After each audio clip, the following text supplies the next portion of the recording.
أما بعد فأوصيكم وإياي بتقوى الله رب العالمين. نويت الاعتكاف في هذا المسجد لله تعالى എന്ന നിയ്യത്തോടുകൂടെ അള്ളാഹുവിൻ്റെ പള്ളിയിലുള്ള ഈ ഒത്തുകൂടൽ അള്ളാഹു നമ്മുടെ പക്കൽ നിന്ന് സ്വാലിഹായ അമലായി സ്വീകരിക്കുമാറാകട്ടെ. ബഹുമാനപ്പെട്ട അബൂ ഉമാമ റളിയല്ലാഹു തആല അൻഹു നിസ്കാരത്തിന്റെ സമയമല്ലാത്ത സമയങ്ങളിൽ പള്ളിയിൽ ഇങ്ങനെ ഒതുങ്ങിക്കൂടും. എല്ലാവരും നിസ്കാരത്തിന്റെ സമയത്ത് പള്ളിയിലുണ്ടാകും. പിന്നെ അവർ പള്ളി വിട്ടു പോകും. വീട്ടിൽ ജോലികളും തിരക്കുകളൊക്കെ ഉണ്ടാകും. മദീനത്തെ പള്ളിന്റെ ചുറ്റുഭാഗത്തും താമസിക്കുന്ന ഒരുപാട് വീടുകളുണ്ട്. മദീനത്തെ പള്ളിയുടെ അവാലി മേൽഭാഗം, നമ്മുടെ മേലെ പറമ്പ് എന്ന് പറയുന്ന മാതിരി മദീനത്തെ പള്ളിക്ക് ഒരു മേലെ പറമ്പുണ്ടായിരുന്നു.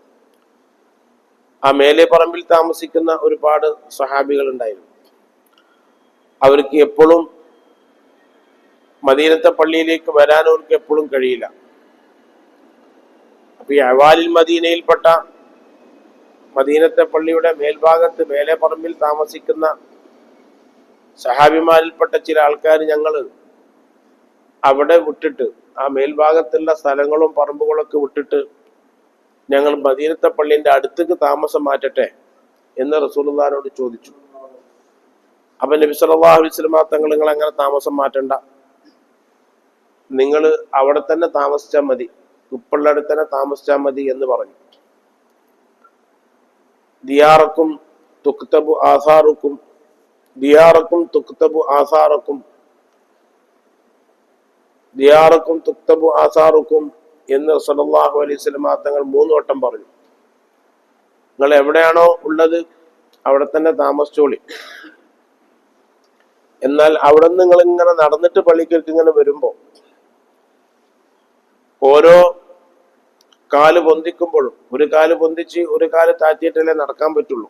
സല്ലല്ലാഹു അലൈഹി വസല്ലം തങ്ങൾ പറഞ്ഞു, ഒരു കാല് പൊന്തിക്കുമ്പോൾ അള്ളാഹു നിങ്ങൾക്ക് ഒരു പദവി ആഖിറത്തിൽ കൂട്ടിത്തരും, ഒരു കാല് താത്തുമ്പോ നിങ്ങളൊരു ദോഷം അള്ളാഹു പുറത്തു തരും.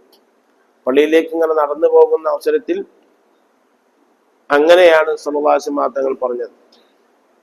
മുത്തനബി സല്ലല്ലാഹു അലൈഹി വസല്ലം തങ്ങൾ നിസ്കരിക്കാൻ വേണ്ടി പള്ളിയിലേക്ക് പോകുമ്പോൾ അല്ലാഹുമ്മ ഇന്നി അസ്അലുക ബിഹഖി സ്സായിലീന അലൈക വബിഹഖി മംശായ ഹാദാ ഇലൈക ഫഇന്നി ലം അഖ്റുജ് അശറൻ വലാ ബതറൻ വലാ റിയാഅൻ വലാ സുംഅതൻ ഖറജതു ബിത്തിഗാഅ മർളാതിക ഖറജതു ഇത്തിഖാഅ സുഖ്തിക വബിത്തിഗാഅ മർളാതിക അൻഖിദ്നി മിനൻ നാർ എന്ന് പറഞ്ഞിട്ടാണ് നബി സല്ലല്ലാഹു അലൈഹി വസല്ലം തങ്ങൾ പള്ളിക്കക്ക് പെരേന്ന് ഇറങ്ങുക. അല്ലാഹുമ്മ ഇന്നി അസ്അലുക ബിഹഖി സ്സായിലീന അലൈക, നിന്നോട് ചോദിക്കുന്ന ആളുകൾ, ആ ആളുകളുടെ ഹക്ക് കൊണ്ട് ഞാൻ നിന്നോട് ചോദിക്കുന്നു. സാഹിലീങ്ങൾക്ക് നിന്റെ മേലിൽ ഹക്കുകളുണ്ട്, ബാധ്യതകളുണ്ട്, അതിനൊക്കെ ഒരുപാട് അർത്ഥങ്ങളുണ്ട്.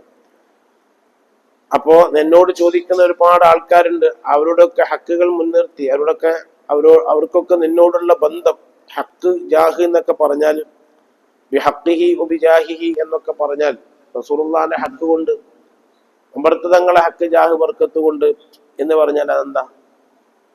അമ്പർത്ത് തങ്ങളെ ഹക്ക് ജാഹ് ബർക്കത്ത് കൊണ്ട് ഞാൻ ചോദിക്കുന്നു അല്ലാഹ്, ബദരീങ്ങളെ ഹക്ക് ജാഹ് ബർക്കത്ത് കൊണ്ട് ഞാൻ ചോദിക്കുന്നു എന്ന് പറഞ്ഞാൽ അതെന്താണ്? അവർക്കൊക്കെ നിന്നോടുള്ള അടുപ്പം, അവർക്കൊക്കെ നിന്നോടുള്ള ബന്ധം, ആ ബന്ധം മുൻനിർത്തി ചോദിക്കുന്നു എന്നതിൻ്റെ അർത്ഥം. അവർക്കൊക്കെ നിന്നോടുള്ള അടുപ്പം, അവർക്കൊക്കെ നിന്നോടുള്ള ആ ബന്ധം മുൻനിർത്തി ചോദിക്കുന്നു എന്നാണ് അതിന്റെ ഒരു മാന. അങ്ങനെയാണ്. അപ്പൊ നിന്നോട് ചോദിക്കുന്ന അവരുടെ ചോദ്യം നിനക്ക് നല്ല ഇഷ്ടമാണ്. അങ്ങനത്തെ കുറെ ആൾക്കാരുണ്ട്. ഹദീസിൽ കാണാം, ധാരാളം ആളുകൾ ദ്വാരക്കുന്നു. അവരാണെങ്കിൽ ഒരു ദോഷം ചെയ്യണില്ല, ഒരു പാപവും ചെയ്യണില്ല, നല്ല മനുഷ്യന്മാർ. അവരിങ്ങനെ ദ്വാരക്കുന്നു, പക്ഷെ അള്ളാഹു ഉത്തരം കൊടുക്കണില്ല. അതിനെപ്പറ്റി മുത്തനബി സല്ലല്ലാഹു അലൈഹി വസല്ലം തങ്ങൾ പറഞ്ഞത് എന്താണെന്ന് വെച്ചാല്, അവർക്ക് അള്ളാഹു ഉത്തരം കൊടുക്കാത്തത് അവരുടെ ആ ചോദ്യവും അവരുടെ ആ ദുആയും അള്ളാഹ്ക്ക് കൂടുതൽ ഇഷ്ടമുള്ളതുകൊണ്ടാണ്. അവർക്ക് ഉത്തരം കൊടുത്താൽ പിന്നെ ഒരു നാളെ ചോദിക്കൂലല്ലോ. അതുപോലെ ഇങ്ങനെ ചോദിച്ചുകൊണ്ടിരിക്കണം, അത് അള്ളാഹ്ക്ക് ഇഷ്ടമാണ്. അവരുടെ ആ ചോദ്യവും അവരുടെ ആ ദുആയും അള്ളാഹ്ക്ക് ഇഷ്ടമുള്ളത് കൊണ്ടിട്ടാണ് അള്ളാഹു ഉത്തരം നൽകാത്തത്. അവരോട് തൃപ്തി ഇല്ലാത്തത് കൊണ്ടല്ല, തൃപ്തി കൂടുതലുള്ളത് കൊണ്ടിട്ടാണ്. തൃപ്തി കൂടുതൽ കൊണ്ടിട്ടാകുമ്പോൾ അള്ളാഹിനോട് ഇങ്ങനെ ചോദിക്കും. അപ്പൊ അള്ളാഹിനോട് ഇങ്ങനെ കൂടുതൽ ബന്ധായി. കൂടുതൽ ചോദിക്കുമ്പോൾ കൂടുതൽ ബന്ധായല്ലോ. ഒരാളടുത്ത് ചെന്ന് കൂടുതൽ ഇങ്ങനെ ബന്ധപ്പെടുമ്പോൾ പല വിഷയങ്ങൾ പറയാൻ വേണ്ടി ഇടക്കിടക്ക് ഇങ്ങനെ അദ്ദേഹത്തിന്റെ അടുത്തേക്ക് പോകുമ്പോൾ അദ്ദേഹത്തിന് ബന്ധായി. അങ്ങനെയുണ്ട് ബന്ധം സ്ഥാപിക്കൽ, അങ്ങനെയാണല്ലോ. അപ്പൊ അതിനെന്തെങ്കിലും ആവശ്യം വേണം, ആവശ്യം ഉണ്ടെങ്കിലല്ലേ ബന്ധം ഉണ്ടാവുള്ളൂ. അപ്പൊ അള്ളഹാനോട് ഇങ്ങനെ ചോദിച്ചുകൊണ്ടേയിരിക്കുമ്പോൾ അള്ളഹാനോട് ബന്ധം കൂടുതലാകും. അപ്പൊ അതുകൊണ്ടാണ് ഉത്തരം നൽകാത്തത് എന്ന് പറഞ്ഞു. അപ്പൊ അള്ളഹാനോട് ചോദിക്കുന്ന ഒരുപാട് ആൾക്കാരുണ്ട്. അവരെ മുൻനിർത്തിയിട്ട് ഞാൻ നിന്നോട് ചോദിക്കുന്നു, ഒബിഹക്കി മംശായ ഹാദ, എന്റെ ഈ നടത്തം അതൊരു ഇബാദത്താണ്. പള്ളിയിലേക്കുള്ള നടത്തം ഒരു ഇബാദത്താണ്. അത് മുൻനിർത്തി ഞാൻ ചോദിക്കുന്നു. ഫൈനീലം അഖ്റുജ് അശറൻ വലാ ബതറൻ വലാ റിയാഅൻ വലാ സുംഹത്തൻ, ഞാൻ ലോകമാന്യം വിചാരിച്ചിട്ടോ, ഞാൻ പള്ളിക്ക് പോയിട്ട് നിസ്കരിക്കുന്നത് എല്ലാവരും കാണണമെന്ന് വിചാരിച്ചിട്ടൊന്നല്ല. പിന്നെന്താണ്? ഖറജുത്തുഖ, നിന്റെ കോപത്തിൽ നിന്ന് രക്ഷപ്പെടാൻ വേണ്ടിയിട്ടാണ് ഞാൻ പുറപ്പെടുന്നത്. നിന്റെ പൊരുത്തം തേടിയിട്ടാണ് ഞാൻ പുറപ്പെടുന്നത്. അതുകൊണ്ട് അങ്കിതിനി മിനന്നാർ, റബ്ബേ നരകത്തിൽ നിന്ന് രക്ഷപ്പെടുത്തണമേ എന്ന് പറഞ്ഞിട്ടാണ് മുത്തുനബി പള്ളിക്കൊക്കെ ഇറങ്ങുക. പള്ളിക്കൊക്കെ ഇറങ്ങേണ്ടത് അങ്ങനെയാണ്. കുറച്ചോനെ അതിന്റെ അറബി നിങ്ങൾക്ക് കിട്ടൂലെങ്കിൽ അള്ളാഹുവെ നല്ല നല്ല മനുഷ്യന്മാരെ മുൻനിർത്തിയിട്ട് എൻ്റെ നടത്തം മുൻനിർത്തിയിട്ട് ഞാൻ ചോദിക്കുന്നു. ഞാനിങ്ങനെ ഒരു ലോകമാന്യത്തിന് വേണ്ടിയിട്ടോ ഒരു നിസ്കാരക്കാരനാണെന്ന് ആൾക്കാർ പറയാൻ വേണ്ടിയിട്ടോ ഓനെപ്പോഴും പള്ളിയിലുണ്ടാവും, ഓനെപ്പോഴും പള്ളിയിലുള്ള ഒരാളാണ് എന്ന് പറയാൻ വേണ്ടിയിട്ട് ഒന്നല്ല ഞാൻ പുറപ്പെടുന്നത്. എൻ്റെ കോപം എനിക്ക് ഉണ്ടാവരുത്, എന്നോട് നല്ല തൃപ്തി ഉണ്ടാവണം. അത് വിചാരിച്ചിട്ടാണ് ഞാൻ പള്ളിക്കൊക്കെ പോകുന്നത്. അതുകൊണ്ട് എന്നെ നരകത്തുനിന്ന് രക്ഷപ്പെടുത്തണേ എന്നാണ് എൻ്റെ അർത്ഥം. എന്തൊരു മട്ടൻ്റെ ദ്വാ. ആ ദ്വാ വരുന്നിട്ടാണ് സല്ലല്ലാഹു അലൈഹി വസല്ലം തങ്ങൾ പള്ളിക്കൊക്കെ പോവാ. അങ്ങനെ പോകുമ്പോ എത്രമാത്രം നടത്തം കൂടുതലാണോ അത്രയും കൂലിയാണ്. അവാലിൽ മദീന, അവിടെ താമസിക്കുന്ന സഹാബിമാര് പലർക്കും വലിയ പൂതിയായി. പള്ളിന്റെ അടുത്ത് താമസിച്ചാൽ എപ്പോഴും ജമാഅത്തിന് പോകാലോ എന്നുള്ള പൂതി വന്നപ്പോൾ റസൂലുള്ളാഹി സ്വല്ലല്ലാഹു അലൈഹി വസല്ലം തങ്ങൾ പറഞ്ഞത്, നിങ്ങൾ അവിടെ തന്നെ താമസിച്ചോളി. 3 വട്ടം പറഞ്ഞു, നിങ്ങൾ അവിടെ തന്നെ താമസിച്ചോളി, അവിടെ തന്നെ അതിന് ഹാഫിദുദ്ദീൻ ഇബ്നു ഹജർ അസ്ഖലാനി തങ്ങൾ അതെന്തേ അങ്ങനെ പറയാനുള്ള കാരണം, അതിനൊരു കാരണം പറഞ്ഞെന്ന് വെച്ചാല്, പള്ളിന്റെ അടുത്ത് വീടുകൾ കൂടുന്നതിനനുസരിച്ച് ശുദ്ധവായു കുറയും. അപ്പൊ തിങ്ങിപ്പാർക്കുന്ന ഒരവസ്ഥ ഒഴിവാക്കൽ കൂടിയായിരുന്നു ലക്ഷ്യം. തിങ്ങിപ്പാർത്ത് കഴിഞ്ഞാൽ പല ബുദ്ധിമുട്ടുകളും സംഭവിക്കും. തിങ്ങിപ്പാർക്കരുത്. നിവൃത്തിയില്ലെങ്കിൽ പിന്നെ വേറെ കാര്യമൊന്നുമില്ല. ഒരു 10 സെന്റോ 5 സെന്റോ മേടിച്ചിട്ട് വീട് കയറ്റാന്ന് പറഞ്ഞാൽ ആർക്കാണ് അത് കഴിയുക? സാധാരണ ഒരു ചെറിയ വരുമാനമുള്ള ഒരാളുകൾക്ക് അത് എങ്ങനെയാണ് സാധിക്കുക? അല്ലെങ്കിൽ വല്ല ചെറിയ വിലക്ക് കിട്ടുന്ന സ്ഥലത്ത് പോയി നാട് വിട്ടിട്ട് എവിടേക്കെങ്കിലൊക്കെ പോയി താമസിക്കേണ്ടി വരും. അവനവന്റെ നാട്ടിലൊക്കെ താമസിക്കുമ്പോൾ കുട്ടികളും മക്കളൊക്കെ ഉണ്ടാവുമ്പോൾ രക്ഷിതാക്കന്മാരെ മനസ്സിലൊക്കെ ആ ബേജാറുകളും വിഷമങ്ങളും ഒക്കെ വരും. അപ്പൊ ഉള്ളോടത്ത് വെച്ചിട്ട് അടുത്തടുത്ത് വീടുകൾ വെക്കേണ്ടി വരും. ബഹുമാനപ്പെട്ട ഉമർ ഇബ്നുൽ ഖത്താബ് റളിയല്ലാഹു തആല അൻഹുവിന്റെ ഖിലാഫത്ത് കാലത്ത് കുടുംബക്കാർ അടുത്തടുത്ത് വീട് വെക്കുന്നത് മഹാനവറുകൾ തടഞ്ഞിരുന്നു. കുടുംബക്കാരായ ആൾക്കാർ അടുത്തടുത്ത് വീട് വെച്ചാൽ അത് 2 ബന്ധം അവിടെ സ്ഥാപിക്കേണ്ടി വരും. ഒന്ന് കുടുംബ ബന്ധം ശ്രദ്ധിക്കേണ്ടി വരും. സ്വന്തം ജ്യേഷ്ഠന് സ്വന്തം അനുജന് വിഷമിക്കുക, മറ്റൊരിങ്ങനെ സുഖമായിട്ട് ഇങ്ങനെ ജീവിക്കുക. അപ്പൊ അങ്ങനെ ആവുമ്പോ അയൽപക്ക ബന്ധം സ്ഥാപിക്കലാവൂല, ഭയങ്കര കടപ്പാടാണ്. റസൂലുള്ളാഹി സ്വല്ലല്ലാഹു അലൈഹി വസല്ലം തങ്ങൾ പറഞ്ഞു, നിങ്ങൾ അയൽവാസികളെ ശ്രദ്ധിക്കണേ എന്ന് എപ്പോഴും ജിബ്രീൽ ഇങ്ങനെ മാസാല യൂസീനി എന്നോട് ഇങ്ങനെ പറഞ്ഞുകൊണ്ടേയിരിക്കുമ്പോൾ ഞാൻ പേടിച്ചു പോയി. ഇനി എൻ്റെ സ്വത്തില് അഥവാ മുസ്ലിമീങ്ങളുടെ സ്വത്തില് അയൽവാസികൾക്ക് അവകാശം കൊടുക്കുമെന്ന് പേടിച്ചുപോയി. അത്രക്ക് വലിയ ബന്ധമാണ് അയൽവാസികളോട് പരിശുദ്ധമായ ദീനുൽ ഇസ്ലാമിൽ നമ്മോട് പറഞ്ഞിട്ടുള്ളത്. അപ്പൊ അതുകൊണ്ട് നമ്മളിങ്ങനെ എല്ലാവിധ സൗകര്യങ്ങളും ഉപയോഗിച്ച് ജീവിക്കുക. നമ്മുടെ കുടുംബക്കാർ, നമ്മുടെ വാപ്പാന്റെ അതേ പിന്നെ അതിൽ പിറന്ന, നമ്മുടെ അമ്മാന്റെ വട്ടിയിൽ കിടന്ന, ഒരേ പാത്രത്തിൽ ഭക്ഷണം കഴിച്ചിരുന്ന, ഒരേ മുറ്റത്ത് കളിച്ചിരുന്ന, ഒരേ പായൽ കിടന്നുറങ്ങിയിരുന്ന ആൾക്കാർ അള്ളാഹു ചിലർക്ക് നിഅമത്ത് കൊടുത്തു, ചിലർക്ക് നിഅമത്ത് കൊടുത്തിട്ടില്ല. അപ്പൊ അതിന്റെ പേരിൽ അവരെ നമ്മൾ കണ്ടില്ല എന്ന് നടിക്കാൻ പറ്റൂല. അപ്പൊ അതുകൊണ്ട് കുടുംബക്കാർ അടുത്തടുത്ത് ജീവിക്കുമ്പോൾ 2 ബന്ധം ശ്രദ്ധിക്കേണ്ടി വരും. ഒന്ന് കുടുംബ ബന്ധം ശ്രദ്ധിക്കേണ്ടി വരും, മറ്റൊന്ന് അയൽപക്ക ബന്ധം ശ്രദ്ധിക്കേണ്ടി വരും. പഴയ കാലത്തൊക്കെ അങ്ങനെയാണ്. എന്തെങ്കിലും ഒരു സാധനം, പ്രധാനപ്പെട്ട സാധനം ഉണ്ടാക്കുകയാണെങ്കിൽ അയൽവാസികൾക്ക് കൊടുക്കാതെ കഴിക്കൂല. എന്തെങ്കിലും പ്രധാനപ്പെട്ട സാധനം. അതേപോലെ എന്തെങ്കിലും ഒരു പ്രധാനപ്പെട്ടത് ഉണ്ടാക്കുകയാണെങ്കിൽ പള്ളികൾക്ക് കുറച്ച് കൊടുത്തേക്കും. ഇപ്പോഴും ഇവിടെ അപൂർവം ചിലന്മാരുണ്ട്, എന്തെങ്കിലും പ്രധാനപ്പെട്ട ഒരു സാധനം അവിടെ ഉണ്ടാക്കുകയാണെങ്കിൽ അതിനൊരു അല്പം കൊടുത്തേക്കും. അതൊക്കെ ഒരു ബർക്കത്താണ്. എല്ലാം നമ്മൾ അത് ബർക്കത്താണെന്ന് മാത്രമല്ല, അത് കുട്ടികളെ പഠിപ്പിക്കലും കൂടിയാണ്. കുട്ടികളെ പഠിപ്പിക്കുമ്പോൾ കുട്ടികളത് ശീലിക്കും, അതിന് ഒരു വിഹിതം. അപ്പൊ അങ്ങനൊക്കെ പഠിക്കണം. എല്ലാം കൂടി നമുക്ക് തയ്ച്ചാൽ തയ്യോ, എല്ലാം കൂടി നമ്മളെടുത്താലുണ്ട് നമുക്ക് തയ്യാൻ പോണം. അപ്പൊ ആ ഒരു ശീലത്തിൽ നിന്ന് കുട്ടികളെ മാറ്റിയെടുക്കലും കൂടിയാണ്, കുട്ടികളത് പഠിപ്പിക്കലും കൂടിയാണ്. അങ്ങനെ അയൽവാസികൾക്ക് കൊണ്ടേ കൊടുക്കാൻ പറയും.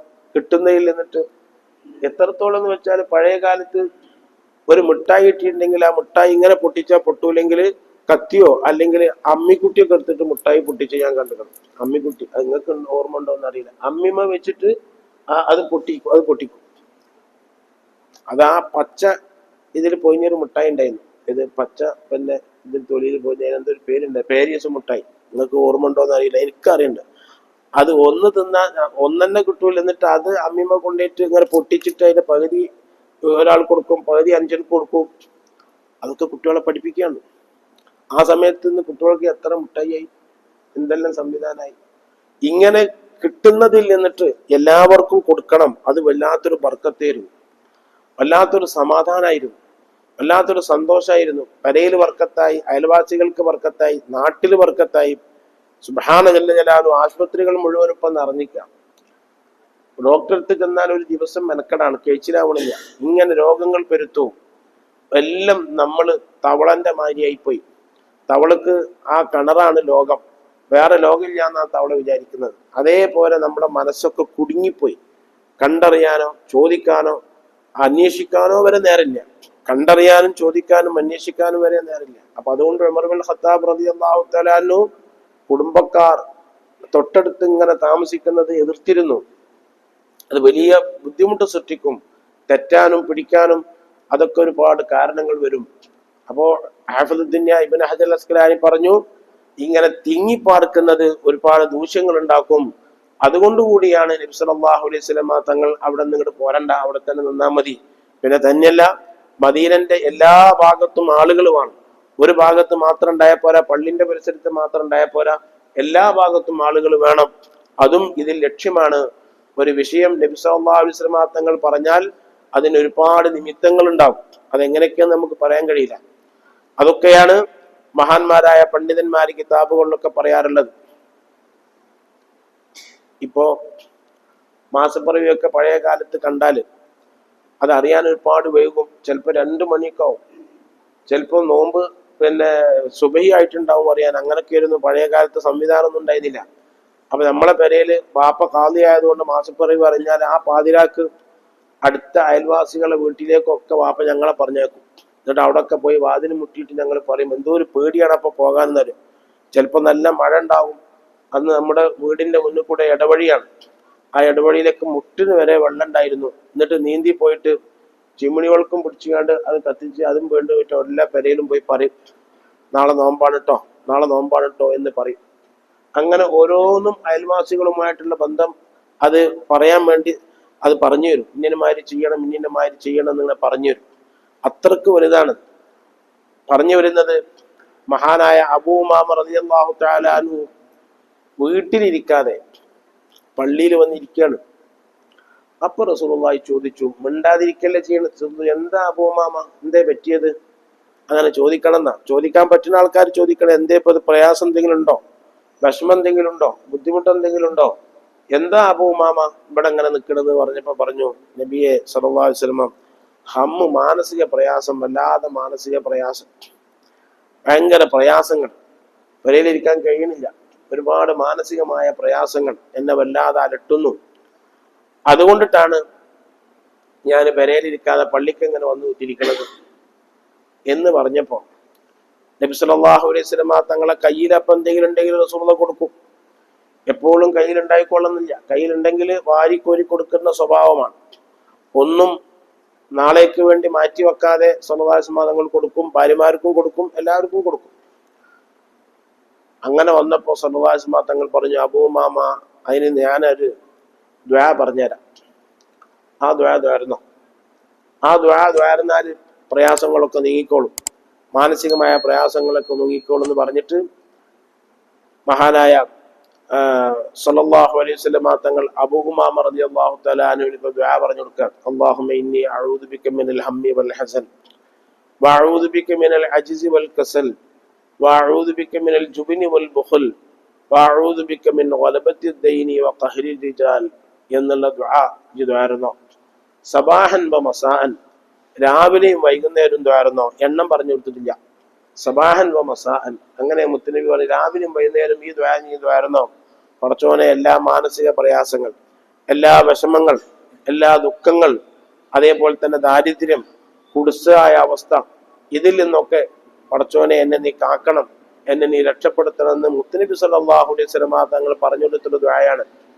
പ്രയാസങ്ങളും വിഷമങ്ങളും ഒക്കെ ഉണ്ടാകുമ്പോൾ നമ്മൾ അവലംബമാക്കേണ്ടത് ഇത്തരം ദുആകളെയാണ്. സല്ലല്ലാഹു അലൈഹി വസല്ലം തങ്ങൾ പറഞ്ഞ ദുആ, ആ ദുആക്ക് വലിയ ഫലല്ലേ, അത് എക്കാലത്തും ഫലമാണ്. നബി സല്ലല്ലാഹു അലൈഹി വസല്ലം തങ്ങൾ പറഞ്ഞ ദുആ, അല്ലാഹുമ്മ ഇന്നി അഊദു ബിക മിനൽ ഹമ്മി വൽ ഹസൻ വഅഊദു ബിക മിനൽ അജ്സി വൽ കസൽ വഅഊദു ബിക മിനൽ അജ്സി വൽ കസലി വൽ ഫശൽ എന്നും ചില റിപ്പോർട്ടുകളിലുണ്ട്.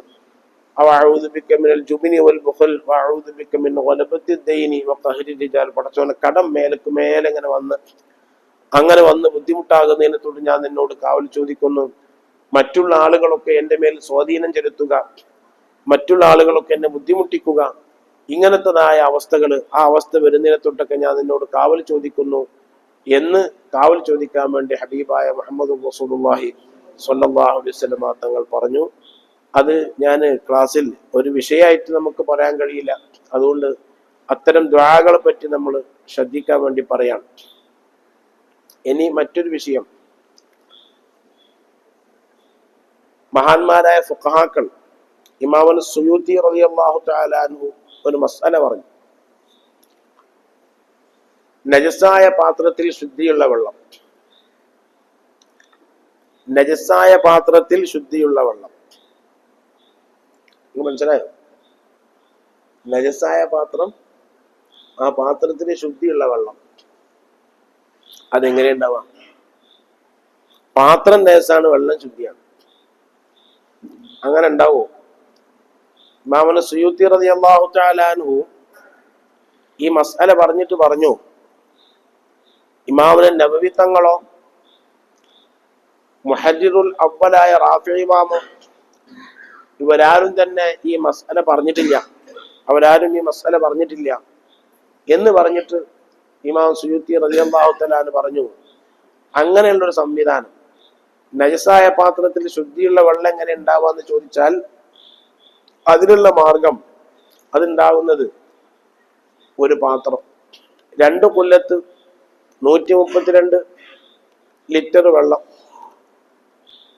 അപ്പോൾ 2 കൊല്ലത്ത് അല്ലെങ്കിൽ അതിൽ കൂടുതൽ കൊള്ളാവുന്ന ഒരു പാത്രം, അത്രയും കൊള്ളും ആ പാത്രത്തിൽ.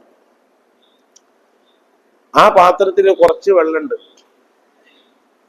ആ വെള്ളം കുടിക്കാൻ വേണ്ടി ഒരു നായ വന്നു.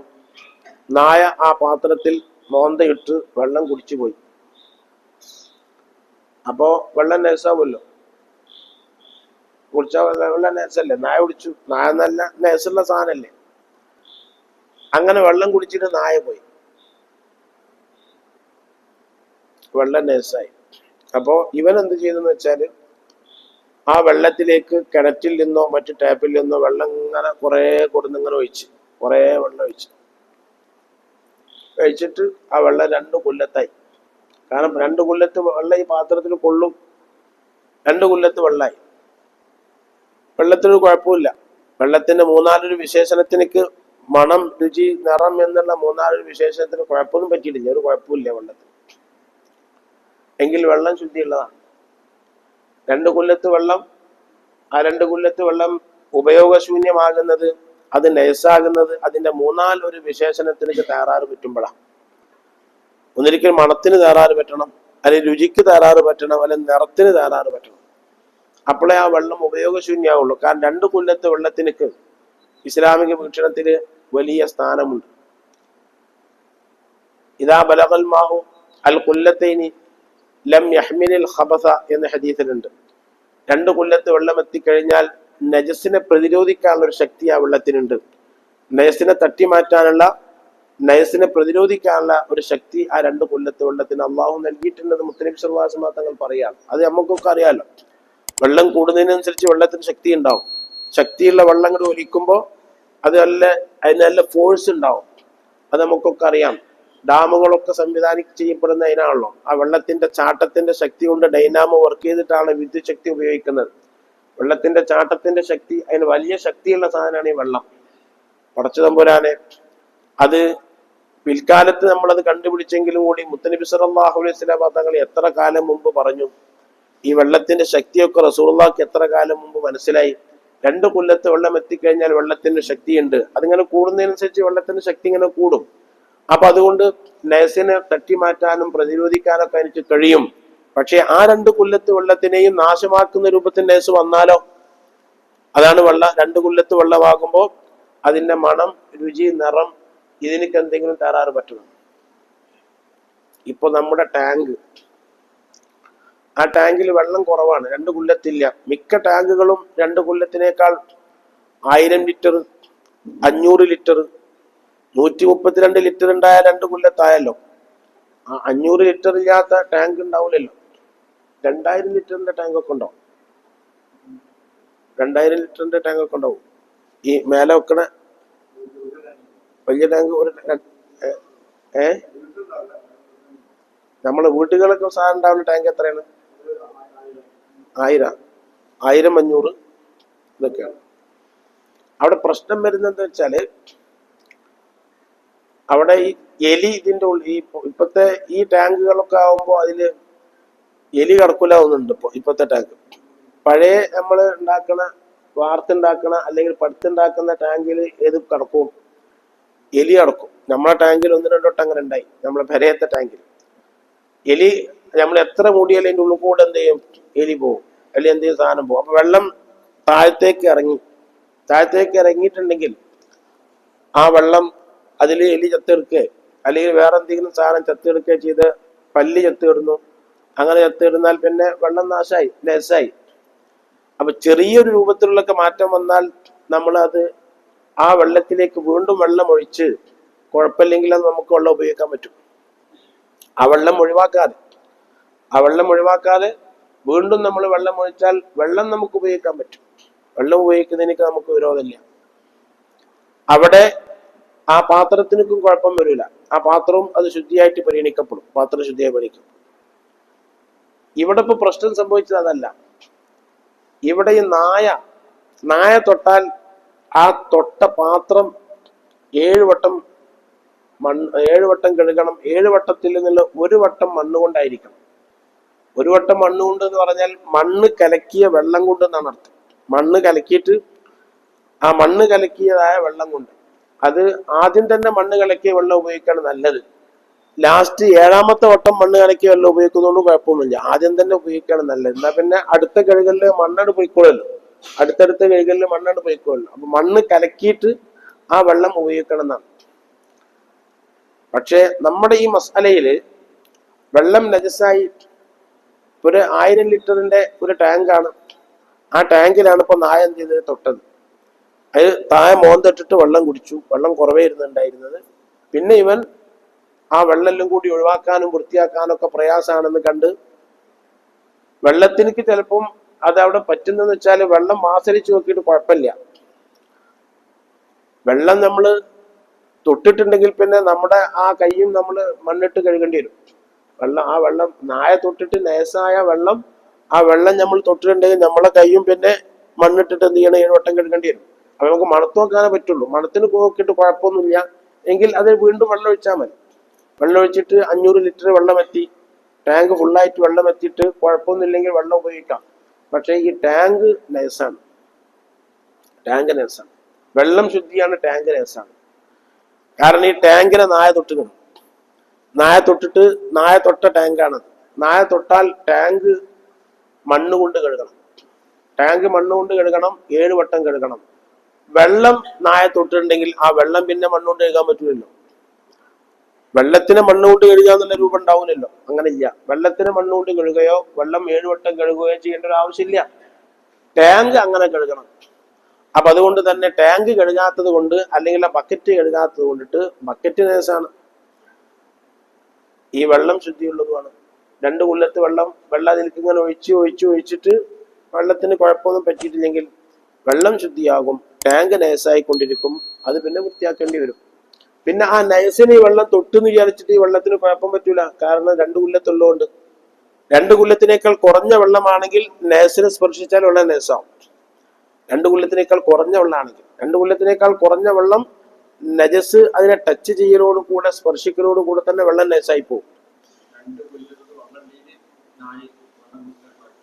അങ്ങനെ 2 കുല്ലത്ത് വെള്ളത്തിൽ നായ കുടിച്ചിട്ടുണ്ടെങ്കിൽ, വെള്ളം മാത്രമാണെങ്കിൽ വെള്ളത്തിന് പകർച്ചയായെങ്കിലേ കുഴപ്പമുള്ളൂ. ഈ പാത്രം തൊട്ടാൽ പാത്രത്തിന് ഇത് വരും, നജസ് വരും. പാത്രത്തെ മോന്തിടുമ്പോഴാണ്. നായന്റെ ഉണങ്ങിയ ഭാഗം ഉണങ്ങിയ പാത്രത്തെ തൊട്ടാൽ ആ പാത്രം നജസാവൂല. ഉണങ്ങിയ പാത്രമായിരിക്കണം, നായന്റെ ഉണങ്ങിയ ഭാഗമായിരിക്കണം. ഇപ്പൊ നായന്റെ വാല് ഉണങ്ങിയതാണ്, ആ വാല് തൊട്ടു. ഉണങ്ങിയ ഭാഗത്തെ തൊട്ടാൽ അവിടെ പ്രശ്നമില്ല. ഒന്നിരിക്കൽ നായക്ക് ഈർപ്പം വേണം, അല്ലെങ്കിൽ നായ തൊടുന്ന ഭാഗം, സ്ഥലം, ഇതിന് ഈർപ്പം വേണം. അപ്പൊ നമ്മളിപ്പോ ഒരു നായപ്പങ്ങനെ കയറി, ആ നായന്റെ കാല് ഉണങ്ങിയിട്ടുണ്ട്, ഈ സ്ഥലവും ഉണങ്ങിയിട്ടുണ്ട്. രണ്ടും ഉണങ്ങിയിട്ടുണ്ടെങ്കിൽ അവിടെ നജസാവൂല. പക്ഷെ നമ്മൾ കഴുകണം എന്തുകൊണ്ടിട്ടാണ്? മിക്കവാറും ഈർപ്പുണ്ടാവാനുള്ള സാധ്യത കൂടുതലാണ്. നായനെ സംബന്ധിച്ചിടത്തോളം അത് എവിടെയെങ്കിലുമൊക്കെ നടന്നു വരുന്നതുകൊണ്ട് ഈർപ്പുണ്ടാവാനുള്ള സാധ്യത കൂടുതൽ കൊണ്ടിട്ടാണ്. പിന്നെ നായന്റെ ആ കാൽപ്പാട് അവിടെ ഇങ്ങനെ പതിയുകയും ചെയ്താൽ ഈർപ്പത്തിന് ഇതിന്റെ കൂടുതൽ സാധ്യത ഉള്ളതുകൊണ്ടിട്ടാണ് നമ്മൾ പിന്നെ അത് ചെയ്യുന്നത്. സാധാരണ നായ ചവിട്ടിയാൽ വേഗം കഴുകണത് അതുകൊണ്ടിട്ടാണ്. ഈർപ്പുണ്ടാവുമ്പോഴേ ഇതാ വലകൽ കൽബു ഫി ഇനായി അഹദിക്കും എന്ന് പറഞ്ഞു. നായ മോന്ത ഇട്ടാലെന്ന് പറഞ്ഞു. നായ മോന്ത ഇടുമ്പോ നായന്റെ മോന്ത എപ്പോഴും ഈർപ്പുണ്ടാവും. നായ ഇങ്ങനെ എപ്പോഴും നാവ് പുറത്തേക്ക് ആക്കിക്കൊണ്ടുള്ള ജീവിയല്ലേ. അപ്പൊ അതുകൊണ്ട് അവിടെ എപ്പോഴും പിന്നെ ഈർപ്പുണ്ടാവും. അപ്പൊ ഈർപ്പുണ്ടാകുമ്പോഴേ നെസ് അങ്ങോട്ടും ഇങ്ങോട്ടും നെസിനൊക്കെ കണക്ഷൻ ബന്ധം ഉണ്ടാവുള്ളൂ. ഈർപ്പില്ലെങ്കിൽ ആ വിഷയം നടക്കണില്ല. അങ്ങനെ യാദൃശികമായിട്ട് ഉണങ്ങിയ നായ നമ്മളിങ്ങനെ പോകുമ്പോ നമ്മളെ മേത്ത് കൂടെ ചാരി എന്ന് വിചാരിച്ചിട്ട് അവിടെ 7 വട്ടം കഴുകേണ്ട ഒരു ആവശ്യമില്ല. ഈർപ്പുണ്ടെങ്കിൽ മാത്രമേ അതിന്റെ ആവശ്യം വരുള്ളൂ. അപ്പൊ 2 കുല്ലത്ത് വെള്ളത്തിലാവുമ്പോ ഈ വെള്ളത്തിനക്ക് തകരാറുണ്ടെങ്കിലേ പ്രശ്നം വരുള്ളൂ. 3-4 വിശേഷണത്തിനക്ക് 2 കുല്ലത്തിന് അത്രക്കും പവർ ഉണ്ട്. എപ്പോഴും ടാങ്ക് നിറഞ്ഞു നിൽക്കുമ്പോ നമുക്ക് ആ വിഷയം വരൂല. ടാങ്ക് നിറഞ്ഞിരിക്കുക എന്ന് പറഞ്ഞാല് ഒരു 2 കുല്ലത്തിന്റെ പവർ ഉണ്ടാവാം. 1000 ലിറ്ററിന്റെ ടാങ്ക് 500 ലിറ്റർ ആവുമ്പോ 2 കുല്ലത്തെ ഏതായാലും ഉണ്ടാവുമല്ലോ.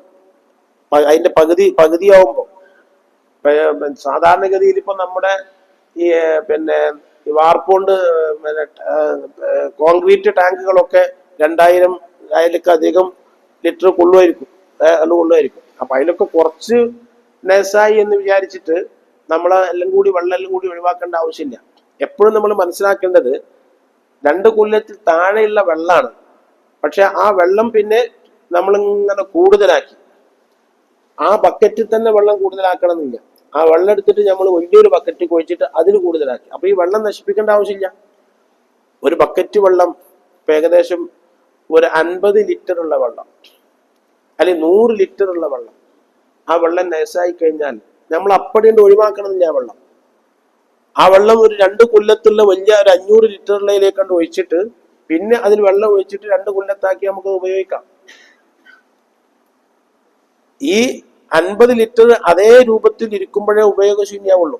ആ 50 ലിറ്ററിനെ നമ്മൾ 140 ലിറ്റർ ആക്കി മാറ്റി. എന്നിട്ട് വെള്ളത്തിന് കുഴപ്പമൊന്നുമില്ലെങ്കിൽ ചെറിയൊരു നേസപ്പ്, ഒരു മൂത്രത്തുള്ളിയോ അല്ലെങ്കിൽ എന്തെങ്കിലും ഒരു ബക്കറ്റ് വെള്ളത്തിലായാൽ ആ വെള്ളം നേസായി. പക്ഷെ അത് പിന്നെ 2 കുല്ലത്താക്കി കഴിഞ്ഞാൽ അവിടെ കുഴപ്പമൊന്നും വരില്ല. വെള്ളത്തിന് പകർച്ചയൊന്നും വരില്ല. അപ്പൊ അത് പറ്റണ്ട് ഒഴിവാക്കണം എന്നില്ല.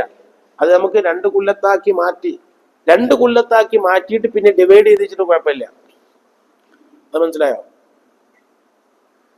അത് തിരിഞ്ഞോ? ഈ ബക്കറ്റ് കഴുകേണ്ടി വരും. ആദ്യം ഈ ബക്കറ്റ് കഴുകി ആദ്യം കുറഞ്ഞ ബക്കറ്റിൽ വെള്ളമായി, ഒരു 50 ലിറ്ററുള്ള ബക്കറ്റിൽ ലെസ്സായി.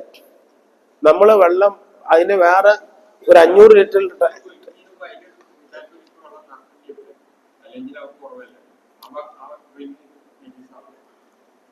പിന്നെ അതിന് കുഴപ്പമില്ല. അത് ഒന്നിരിക്കൽ ആ റമ്മ് നിറക്കാം, അല്ലെങ്കിൽ വെള്ളം ഒഴിച്ചതിന് ശേഷം നിറക്കാം. അപ്പന്നെ ഈ റമ്മ് ശുദ്ധിയുള്ള വെള്ളം കൊണ്ട് ശുദ്ധിയാവും. റമ്മിലിപ്പോ ആദ്യം നേസായ വെള്ളം നമ്മൾ റമ്മിലേക്ക് നിറച്ചു, പിന്നെ റമ്മിൽ കൂടുതൽ വെള്ളം ഇങ്ങനെ നിറച്ചാൽ ഓട്ടോമാറ്റിക്കായിട്ട് റമ്മ് ശുദ്ധിയാവും. പക്ഷെ നായ തൊട്ടുകൊടുത്തുള്ള പ്രശ്നം എന്താ വെച്ചാൽ അത് 7 വട്ടം കഴുകണം, മണ്ണുകൊണ്ട് കഴുകണം. അതവിടെ നടക്കാത്തതുകൊണ്ടാണ് ആ വിഷയം വരുന്നത്. അത് നേസായിട്ട് തന്നെ നിൽക്കുന്നത് മണ്ണുകൊണ്ട് കഴുകേണ്ടത് കൊണ്ടിട്ടും 7 വട്ടം കഴുകേണ്ടത് കൊണ്ടിട്ടാണ്. മറ്റേ ഈ റമ്മിനിക്ക് ആ വിഷയം എന്തെങ്കിലും വരൂല, അങ്ങ് വരൂല. ഞാൻ പറഞ്ഞത് എന്താ വെച്ചാല്, പിന്നെ ആ റമ്മിലുള്ള വെള്ളം 500 ലിറ്റർ ആയിട്ടുള്ള വെള്ളം നമുക്ക് ബക്കറ്റിലേക്കൊക്കെ മാറ്റാം. ബക്കറ്റിലേക്ക് മാറ്റി എന്നതുകൊണ്ട് പിന്നെ അത് നേസാവൂല. ശുദ്ധിയായി കഴിഞ്ഞതിന് ശേഷം പിന്നെ അതിങ്ങനെ കുറേശ്ശെ നിർത്തുന്ന വിചാരിച്ചിട്ട് അത് നേസാവൂല. ശുദ്ധിയായി കഴിഞ്ഞതിന് ശേഷം, ശുദ്ധിയാകുന്നതിന് മുമ്പേ ആ പ്രശ്നം സംഭവിക്കുള്ളൂ. അപ്പൊ ചുരുക്കത്തിൽ ഇങ്ങനെ ഒരു മസല പറയാണ്. ആ പാത്രം നേസായതോടുകൂടെ തന്നെ വെള്ളം ശുദ്ധിയാകുന്ന അവസ്ഥയുണ്ടാകാം. നായന്റെ വിഷയത്തിലൊക്കെ നമ്മൾ അത്തരം കാര്യങ്ങളാണ് ശ്രദ്ധിക്കേണ്ടത്. പിന്നെ മാലിക്കി മദ്ഹബ് പ്രകാരം നായ ശുദ്ധിയുള്ള ജീവിയാണ്.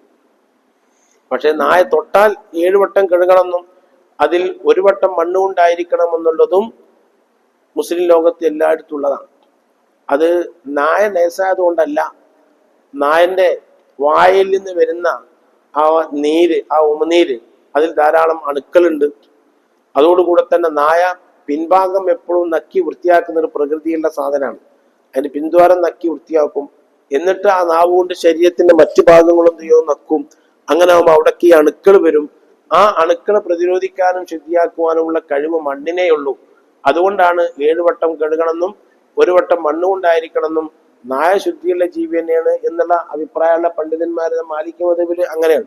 നായ ശുദ്ധിയുള്ള ജീവി തന്നെയാണ് എന്നുള്ള അഭിപ്രായക്കാരുണ്ട്. നേസാണെന്നുള്ള അഭിപ്രായം ഇല്ലാത്ത ആൾക്കാരുണ്ട്.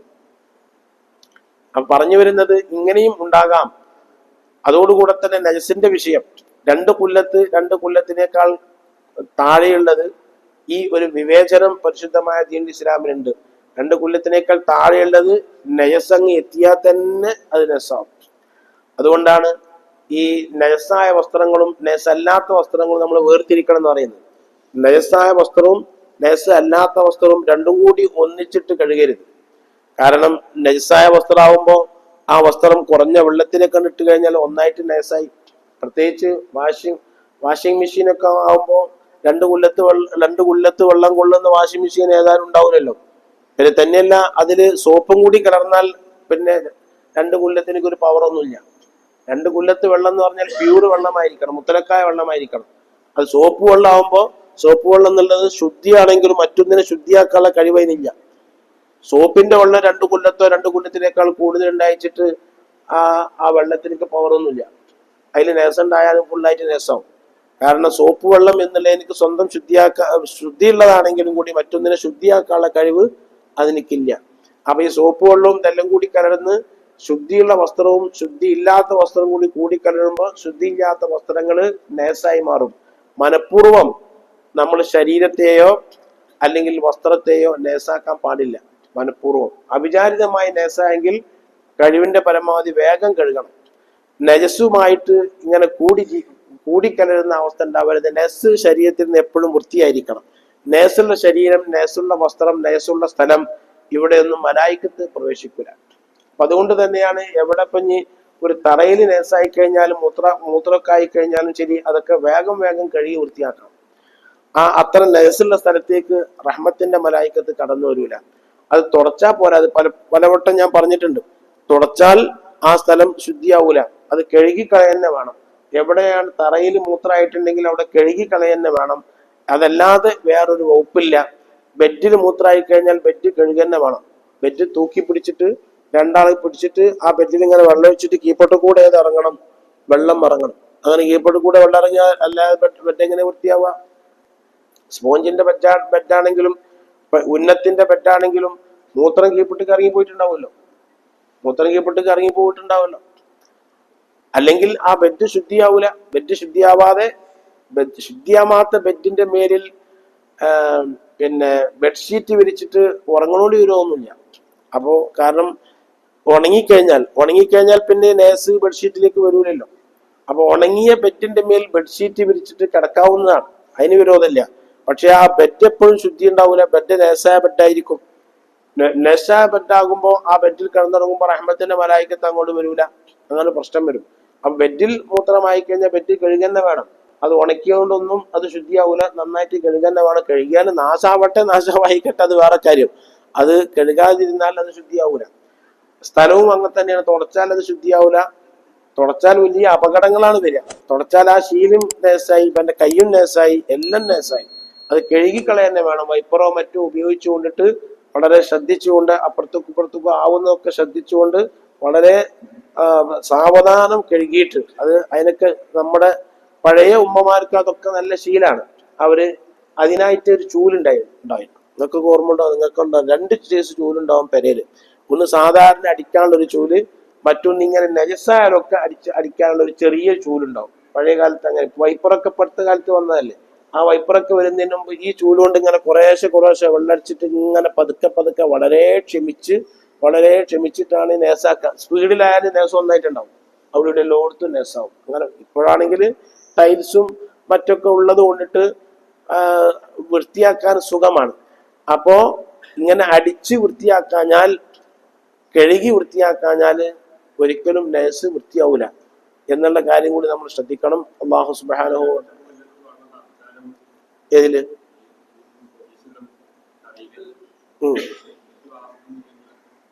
കുഴപ്പമില്ല. നേസുള്ള തറാന്ന് പറഞ്ഞാൽ അങ്ങനെ ഇപ്പൊ നറുക്കണെങ്കിൽ കെട്ടണ്ടേ? കെട്ടേണ്ടി വരൂല. 2 കൊല്ലത്ത് വെള്ളം അവിടെ അങ്ങനെ ഒഴിച്ചാൽ വെള്ളം അവിടെ നിൽക്കൂലല്ലോ, അത് പോകൂലേ? തടവ് കൊടുക്കണമെങ്കിൽ 2 കൊല്ലത്ത് വെള്ളം അവിടെ നിൽക്കണമെങ്കിൽ എത്ര വേണ്ടി വരും? എത്ര തടവ് വെക്കേണ്ടി വരും? ഇങ്ങനെ 1/2 അടി പൊന്തിന്നാലും എന്നാലും മതി. 2 കൊല്ലം അത് വലിയ റിസ്ക് അല്ലേ അത്? അത്രയ്ക്ക് ബാവ പറഞ്ഞത് ഇപ്പോ ഈ തറ നേസായി കഴിഞ്ഞാൽ 2 കൊല്ലത്ത് വെള്ളം അതിൽ നിറക്ക് ഫില്ല് ചെയ്യാണ്. 2 കൊല്ലത്ത് വെള്ളം ഫില്ല് ചെയ്യാൻ നല്ല റിസ്ക് ആണ്. അത് അടിച്ചു കളയും. നമ്മളൊക്കെ അങ്ങനെ ചെയ്യണത്. എന്റെ അമ്മക്കയിൽ വളരെ കണിശതയാണ്. നേസായാൽ എന്ത് തിരക്കുണ്ടെങ്കിലും ഉടനെ വൃത്തിയാക്കും. കാരണം അത് പിന്നെ ചവിട്ടിക്കാണ്ടൊക്കെ പോയി അവിടെ നേസായി ഇവിടെ നേസായി ശ്രദ്ധിക്കാതെ കഴിഞ്ഞാൽ കുട്ടികളല്ലേ, അത് എത്ര തിരക്കുണ്ടെങ്കിൽ ദേഷ്യമൊക്കെ പിടിക്കും. മൂത്രമൊഴിച്ച കുട്ടീനെ കുറെ ചീത്തൊക്കെ പറയും. കാരണം വേറെ എന്തെങ്കിലും തിരക്കുണ്ടാവും. ആ തിരക്കിന്റെ ഇടയിലേക്കാണ് മൂത്രമൊഴിക്കണത്. പണ്ട് പമ്പേഴ്സ് ഇല്ലല്ലോ, ഇപ്പൊ എത്ര പമ്പേഴ്സ് ആയി പോയി. അപ്പൊ അങ്ങനെ ആവുമ്പോ അത് ഉടനെ വൃത്തിയായിക്കോളും. അതേ വൃത്തിയുള്ളൂ. ഉടനെ വൃത്തിയാക്കില്ലേ നേസായിട്ട് അവിടെ അങ്ങനെ കൊടുക്കും. എത്ര തിരക്കുണ്ടെങ്കിലും ശരി അത് ഉടനെ വൃത്തിയാക്കും. അതിനൊക്കെ പഴയ കാലത്ത് ഓവുണ്ടായിരുന്നു. ഓവിലേക്ക് സ്ലോപ്പ് ഉണ്ടായിരുന്നു. അങ്ങനെ ഉണ്ടാവുക. അത് പ്രത്യേകിച്ച് ഈ പണിയെടുക്കുന്ന അവസരത്തിൽ അത് പറഞ്ഞു കൊടുക്കും. പണിക്കാരോട് പ്രത്യേകിച്ച് പറയും. ഈ മണ്ണാന്മാരാണല്ലോ അതൊക്കെ ചെയ്യുന്ന ആൾക്കാര്. അങ്ങനല്ലേ മണ്ണാന്മാരെ അങ്ങനല്ലേ പറയല്? എന്ത് മണ്ണാന്മാർ, ഇപ്പൊ എന്ത് ബംഗാളികളെന്നല്ലാതെ ഇപ്പൊ മണ്ണാന്മാരും തരാൻ കഴിയും. ഈ മണ്ണാന്മാരാണ് അതൊക്കെ ചെയ്യാം. അത് ചെയ്യുമ്പോ അവരോട് പറഞ്ഞു കൊടുക്കും. എന്നിട്ട് നൂല് പിടിച്ചിട്ട് സ്ലോപ്പാക്കും. നൂല് പിടിച്ചിട്ട് വാട്ടർ ലെവലില് നൂല് പിടിച്ചിട്ട് ഈ ഓവിന്റെ ഭാഗത്ത് സ്ലോപ്പാക്കും. എവിടെ ഒരു ഇറ്റ് വെള്ളം മുറ്റിയാലും പോവും. അങ്ങനത്തെ മനോഹരമായ ഓവ വരുന്നത്. ടൈൽസ് കുറച്ച് കൊടുക്കാൻ പറ്റും. ചെറിയൊരു കൊടുത്ത് കൊടുക്കാൻ പറ്റും. അത് ഞാൻ നോക്കിയാണ്. ചെറിയ രൂപത്തിൽ കൊടുക്കാം. എന്നാലും ഈ പണിക്കാർ ചെയ്യൂല. ഓർക്ക് ഭയങ്കര റിസ്ക്കാണ്. ഓർക്ക് ചെയ്യില്ല. കിട്ടാൻ വലിയ പണിയാണ്. ഞാൻ എൻ്റെ റൂമുകൾക്കൊക്കെ ഹോളിട്ടിക്കണം. ഹോളിട്ടിട്ട് ഇവരെ പിന്നാലെ നടന്നിട്ട് സ്ലോപ്പ് കൊടുക്കണം എന്ന് പറഞ്ഞ് നടന്നില്ല. അത് ചെയ്തില്ല. ഓർക്ക് മനസ്സിലാവണില്ല. സ്ലോപ്പ് കൊടുക്കണം എന്ന് പറഞ്ഞതിന് മനസ്സിലാവണില്ല. സ്ലിപ്പാവാണ്ട പ്രശ്നം അവിടെ വരുന്നുണ്ട്. പക്ഷെ വെള്ളം അടിച്ചാക്കാൻ കഴിയും. അപ്പോഴുള്ള മാർഗം എന്ന് വെച്ചാൽ ബാത്റൂമുകളിലേക്ക് അടിച്ചാക്കാനോ. ഹാളിൽ ബാത്റൂം ഇല്ലാത്ത ഹാളുണ്ടാവില്ലല്ലോ. ആ ബാത്റൂമിലേക്ക് അടിച്ചാക്കുകയും ചെയ്യും. പിന്നെ സ്ലോപ്പ് ഇല്ലെങ്കിലും വൈപ്പർ കൊണ്ട് തള്ളി നീക്കാൻ കഴിയും. ഇനി ബാത്റൂം ഇല്ലാത്ത റൂമാണെങ്കിലും ശരി, ബാത്റൂമുള്ള റൂമിലേക്ക് അടിച്ചു മാറ്റാൻ കഴിയുമല്ലോ.